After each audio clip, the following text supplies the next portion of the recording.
তামজিদ সেসব প্রশ্নের উত্তর না দিয়ে সোজা জিজ্ঞাসা করলো, তোমার ময়দা মাখা হয়েছে? তারিন হ্যাঁ সূচক মাথা নাড়াতেই তামজিদ পুনরায় বলে উঠল, তাহলে ওখান থেকে সরিয়ে আসো, আমাকে আমার কাজ করতে দাও।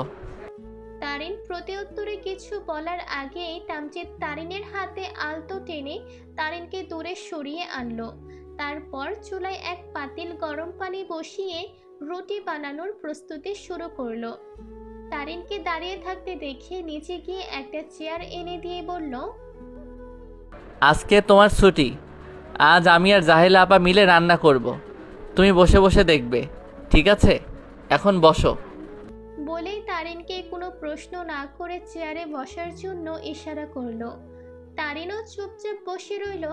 তামজিদ মন দিয়ে রুটি বানাচ্ছে, কিন্তু এক একটা রুটির অবস্থা মানচিত্র হয়ে যাচ্ছে। তা দেখে তারিন আর জাহিলা হেসে কুটি কুটি হচ্ছে। মাঝে মাঝে তামজিদ রাগে ফোঁস করে উঠলেও ওরা পাত্তা দিচ্ছে না। জাহিলার কাটাকুটি শেষ হতেই তামজিদ তার উদ্দেশ্যে বলল, আপা, গরম পানিটা একটু এই ব্যাগে ভরিয়ে দিন, সাবধানে করবেন কিন্তু। জাহেলা আদেশ পেয়ে নিজের কাজটা সাবধানে শেষ করে বলল। তামজিদ হেসে পুনরায় বলল, তাহলে এক কাজ করুন, ছাদে টবের গাছগুলোতে পানি দিয়ে আসুন, আমি এদিকটা সামলে নিচ্ছি।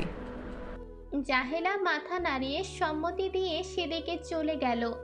জাহেলা চলে যেতেই তামজিদ হাতটা পরিষ্কার করে চুলাটা নিভিয়ে নিল। তারিনের ডান হাতের কবজিতে ধরে বলল, উঠো। কোথায় যাব? তারিনের বিস্মিত স্বরের প্রশ্ন শুনে তামজিদ উত্তর দিল না, শুধু বলল, উঠতে বলছি, উঠো, এত প্রশ্ন করো কেন? তামজিদের রাগেশ্বর শুনে তারিন আর প্রশ্ন করার সাহস পেল না। গুটিসুটি পায়ে তামজিদের পেছনে হাঁটা শুরু করলো। নিজের রুমে আসতেই তামজিদ তারিনের হাতটা ছেড়ে দিল। আদেশ বাক্যে বলল, বিছানার উপর গিয়ে চুপচাপ বসে পড়ো। তারিন প্রশ্ন করার জন্য মুখ খুলতেই তামজিদ ধমকে উঠে বলল, যা বলছি করো, যাও। তারিন বিছানার উপর গিয়ে বসতেই তামজিদ হাতের ব্যাগটা বিছানার উপরে রাখলো। ড্রেসিং টেবিলের ড্রয়ার থেকে একটা ঔষধের পাতা বের করলো। সেখান থেকে একটা ঔষধ আর এক গ্লাস পানি নিয়ে এসে তারিনের সামনে ধরলো। থমথমে স্বরে বলল, কোনো প্রশ্ন না করে খেয়ে নাও। তারিন চুপচাপ খেয়ে নিতেই তামজিদ পুনরায় আদেশ করলো, এবার সোজা হয়ে শুয়ে পড়ো। শোনো আমার চাঁদ, আমি তোমার স্বামী। তোমার শারীরিক, মানসিক সব ধরনের অসুস্থতার কথা জানার আমার সম্পূর্ণ অধিকার আছে। তুমি কি ভেবেছিলে আমি তোমার অস্বস্তি বুঝবো না? তোমার ব্যথাতুর চোখ মুখ দেখেও বুঝবো না? আমাকে তোমার অবুঝ মনে হয়? আমি বাচ্চা যে তোমার সর্বাঙ্গে ছোঁয়ার অধিকার রাখে, সে তোমার সর্বাঙ্গের ব্যথা বোঝারও ক্ষমতা রাখে, বুঝলে? চুপচাপ এটা চেপে ধরে শুয়ে থাকবে।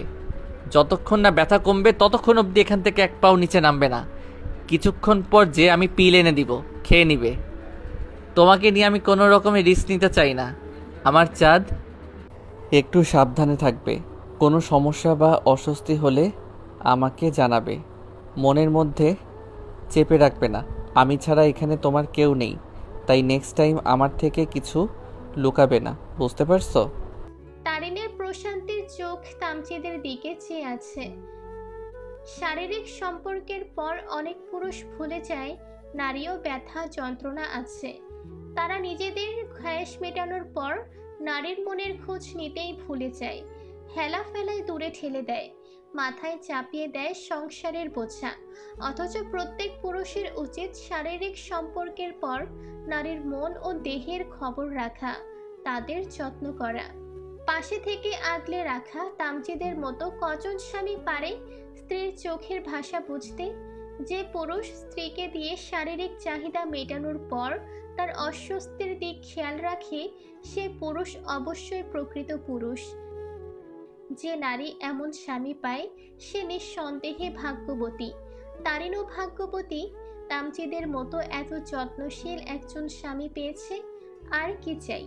তামজিৎ তারিনের দুই গালে হাত রেখে তারিনের কপালে চুমু এঁকে দিয়ে রান্নাঘরের উদ্দেশ্যে চলে গেল। যাওয়ার আগে কঠিন হুঁশিয়ারি বার্তা দিয়ে গেছে অবশ্য।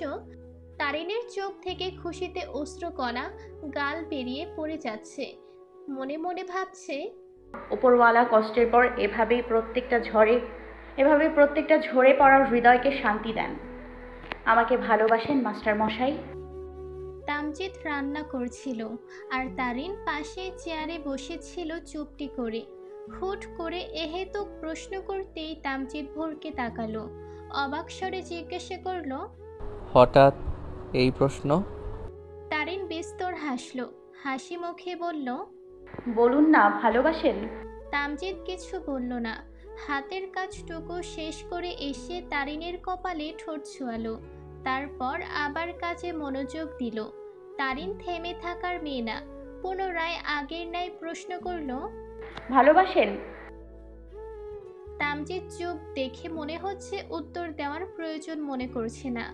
তারিনের এবার রাগ ধরছে শরীরে। কি আশ্চর্য, এত প্রয়োজনীয় একটা প্রশ্ন মানুষটা ঠান্ডা মাথায় এড়িয়ে যাচ্ছে।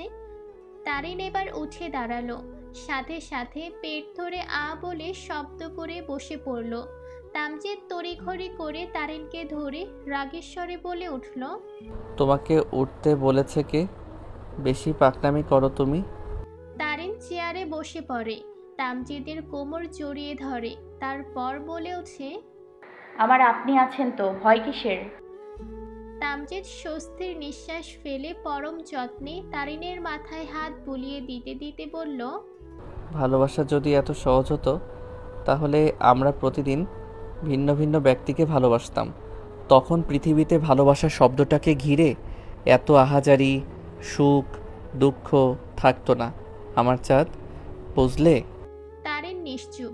তামজিৎ পুনরায় বলল, তুমি আমার অর্ধাঙ্গিনী, আমার দুনিয়া ও পরকালের সাথী, আমার হালাল সঙ্গিনী, আমার বৃদ্ধকালের একাকিত্বের বন্ধু। তোমাকে ভালো না বাসলে যে উপরওয়ালা নারাজ হবেন। তারিন তামজিৎকে ছেড়ে দিল, শান্ত দৃষ্টিতে তাকালো তামজিদের দিকে। তামজিৎ তারিনের দুই গালে হাত রেখে শান্ত বাণীতে বলে উঠল, এই যে তুমি আমার ব্যক্তিগত চাঁদ, আমার ব্যক্তিগত সুখ, আমার বুকের বাম রাজ্যের রানী। তামজিৎ এবার আলতো স্বরে চাঁদ বলে ডেকে উঠতেই তারিন ছোট্ট করে জবাব দিল, হুম। আমার চাঁদ, শুনবে? বলুন, শোনার জন্যই তো তৃষ্ণার্ত হয়ে আছি মাস্টার মশাই। তাহলে শোনো। শুনছি। ভালোবাসি আমার চাঁদ। শব্দটা শুনে তারিন হু হু করে কান্না করে উঠল। আজ এতদিন পর মনের ভেতরে শান্তির বাতাস বইছে।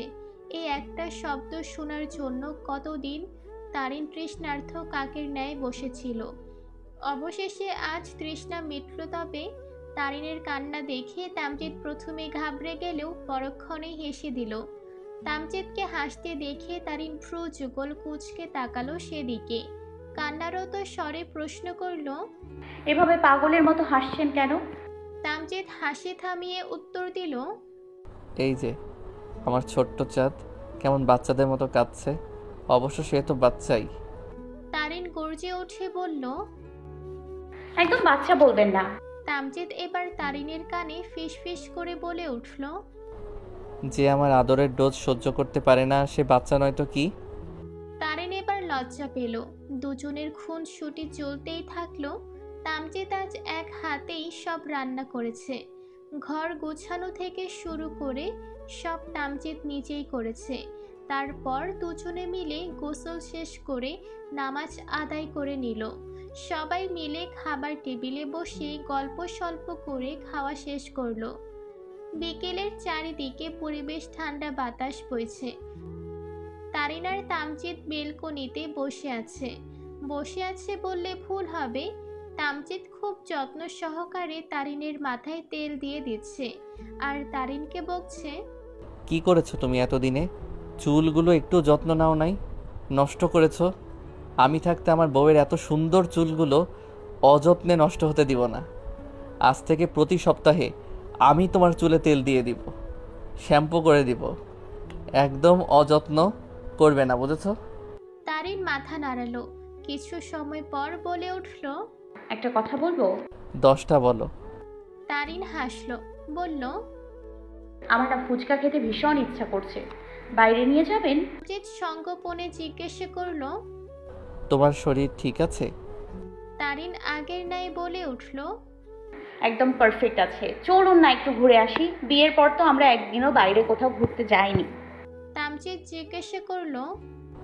কোথায় যাবে বলো? তারিন বলল, কোথায় যাব জানি না, আপনি আর আমি অজানা উদ্দেশ্যে হাঁটবো, ঘুরবো, খাবো। অতঃপর দুজনেই রেডি হয়ে গেল।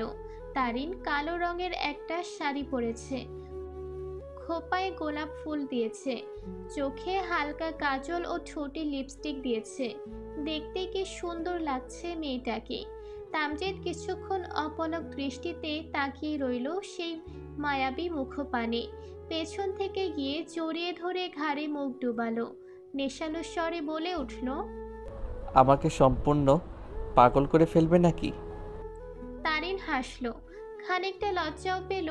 লজ্জা মিশ্রিত স্বরে বলল, যে এমনিতেই পাগল হয়ে আছে তাকে আর নতুন করে কিভাবে পাগল করব? তামজিৎ হাসল, ঠোঁট ছোঁয়ালো তারিনের কাঁধে, বলল, বেশি পাকা পাকা কথা শিখে গেছো? তারিন সে বলল। সে আমি ছোট থেকেই বড্ড পাকা। দুজনে একসাথে হেসে উঠল। আমজাদ সাহেব বাহিরে আছেন, হয়তো কোনো চায়ের দোকানে আড্ডা জমাতে গিয়েছেন। জাহেলা ঘুমাচ্ছে। তারিন জাহেলাকে ডেকে দরজা লাগিয়ে দিতে বলে বেরিয়ে গেল। দুজনে বেরিয়ে ফুটপাতের রাস্তা ধরে কিছুক্ষণ এগিয়ে যেতেই একটা ফুলের দোকান চোখে পড়তেই তামজিৎ তারিনের হাত ধরে সেদিকে গেল। দোকান থেকে দুটো বেলি ফুলের মালা কিনে একটা মালা তারিনের খোপায় খুব যত্ন করে পরিয়ে দিল, অন্যটি তারিনের হাতে পরালো। তারপর একটা রিক্সা নিয়ে দুজনে রমনার উদ্দেশ্যে রওনা দিল। খোলা আকাশের নিচে দুজন কপতি রিক্সায় চড়ে বসেছে। তামজিদের বাহু জড়িয়ে ধরে ওর কাঁধে মাথা রেখে আছে তারিন। আধা ঘন্টার মাথায় ওরা এসে পৌঁছালো সেখানে। দুজনেই ভাড়া মিটিয়ে নেমে গেল। তারিনের হাতটা শক্ত করে ধরে হাঁটা শুরু করলো দুজন মনের আনন্দে। তামজিদও আজ কালো পাঞ্জাবি পরেছে। দুজন হাজারটা গল্প স্বল্প করতে করতে হাঁটছে। তামজিদ বেশ কিছু ফটো তুলে দিয়েছে তারিনকে। তারিনের কাছে সময়টা কিছু কল্পনার মতোই কাটলো। সন্ধে নেমে এসেছে চারিদিকে। দুজনে রাস্তার পাশে ছোট্ট একটা ফুচকার দোকানে বসেছে। তামজিদ হাঁক ছেড়ে ফুচকাওয়ালার উদ্দেশ্যে বলল, মামা 2 প্লেট ফুচকা দিবেন, ঝাল কম দিবেন। ব্যাস এখানেই বাঁধলো বিপদ। তারিন কিছুতেই ঝাল কম দিয়ে খাবে না, গর্জে উঠে বলে উঠল। একদম না মামা, আমারটাই বেশি ঝাল দিবা। তামজিদও কম কিসে, সেও গর্জে উঠে বলল, না, একদম ঝাল দিবেন না। ফুচকাওয়ালা মামা পড়েছে এবার বিপদে। সে কোন দিকে যাবে আসলে বুঝতেই পারছে না। কিন্তু শেষমেশ তারিনের রাগের কাছে তামজিদ হার মানল। ঝাল করে ফুচকা বানিয়ে দেওয়া হলো। তারিন এক এক করে 3 বার টক নিয়েছে। তৃতীয়বারেরটা শেষ করে ঝালে হুহু করতে বলে উঠল, মামা আর একটা টক দাও। তামজিদ খাবার রেখে হাঁ করে তাকিয়ে আছে তারিনের দিকে। রাগেশ্বরে কিছু বলতে গিয়েও থেমে গেল। মাথায় দুষ্টু বুদ্ধিরা ধরা দিল। তারিনের দিকে ঝুঁকে বলে উঠল, এত টক খাচ্ছ যে, ব্যাপার কি? ঝালে তারিনের চোখে পানি জমেছে, মুখ লাল হয়ে আছে, তবুও নাকি আরো ঝাল লাগবে। তারিনের ঝাল খাওয়া দেখে তামজিদের ঝাল লেগে গেছে। তামজিদ পুনরায় বলে উঠল, এক রাতেই প্রেগনেন্ট হয়ে গেছো নাকি জান? কথাটা শোনা মাত্রই তারিনের সব ঝাল মাথায় উঠে গেল। তৎক্ষণাৎ তড়িৎ বেগে কাশি শুরু করলো। তারিনের কাশি দেখে তামজিদ মুচকি হাসছে, আর তারিন একাধারে কাশতে কাশতে ভাবছে, লোকটা আজকাল বড্ড ঠোঁটকাটা স্বভাবের হয়ে গেছে। তামজিদ তারিনের মাথায় ফু দিতে দিতে ফিসফিসিয়ে বলে ওঠে, থাক জান, এত তাড়াতাড়ি প্রেগনেন্ট হয়ে যেও না, তাহলে আমার আদরে আরেকজন ভাগ বসাতে চলে আসবে। তখন আমার কি হবে জান?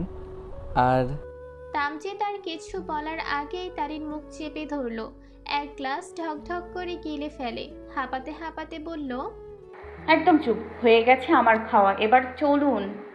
রাত হয়ে গেছে, বাসায় ফিরতে হবে, বাবা একা আছেন।